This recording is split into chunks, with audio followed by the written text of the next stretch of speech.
Subscribe करें Avadhnama news. Subscribe button पर click करें, फिर राइट साइड में बने बेल पर भी क्लिक करें ताकि आपको हमारे वीडियोस की नोटिफिकेशन मिलती रहे।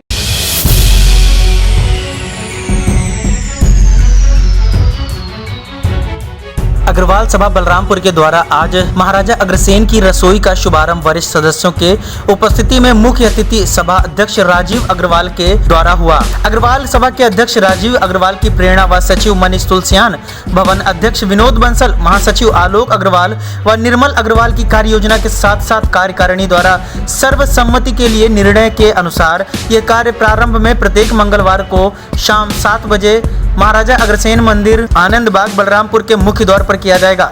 इसमें कोई भी जरूरतमंद मात्र 5 रुपए देकर भोजन प्राप्त कर सकेगा। सभा के अध्यक्ष राजीव अग्रवाल व सचिव मनीष तुलसियान ने संयुक्त रूप से यह बताया कि यह कार्यक्रम एक प्रयास ताकि भूखा कोई न सोए की सोच के साथ साप्ताहिक रूप में प्रारंभ किया गया है, जिसे भविष्य में विस्तार करके प्रत्येक दिन किया जाना प्रस्तावित है, जिससे प्रतिदिन भोजन उपलब्ध कराया जा सके। इस कार्य के लिए एक कमेटी का गठन निर्मल कुमार अग्रवाल के संयोजक तत्व में किया गया है।